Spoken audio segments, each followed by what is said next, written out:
I'm Sean Krenkel. I'm the studio director at Night School Studio. So Sean, what are you showing here at Judges Week? We're showing Afterparty, which is our supernatural, or not supernatural, it's sort of an adventure comedy about two friends who die and go to hell, and then they find out that there's a loophole in hell that if you can outdrink Satan, they'll grant you re-entry to Earth. So it's a pub crawl through the afterlife. There's also an interesting story about like everyone who dies is assigned their own personal demon to torture them for an eternity.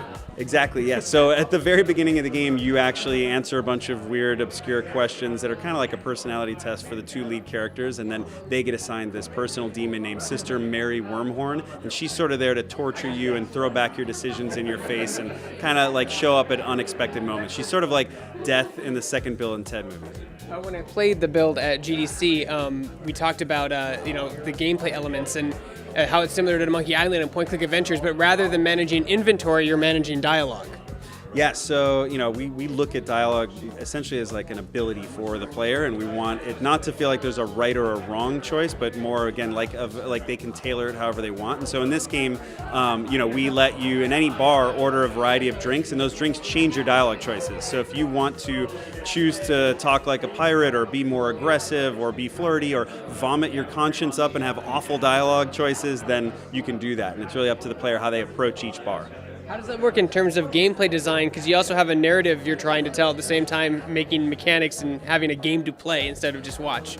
Yes, so it is always a thing that we look back at and go like, how do we make story the toy? So even there's a variety of other activities. You can play beer pong and have dance-offs and all these things, but they essentially always are ways for the player to change the story. So it's not even always necessarily skill-based. It's more like, how do I make my way through this? So that might be a set of puzzles. That might be a group of people that you bring with you to a new location that allow you to change the story towards the end. But at the end of the day, it's like, it really is this like non-linear set of puzzles and personality choices for the player.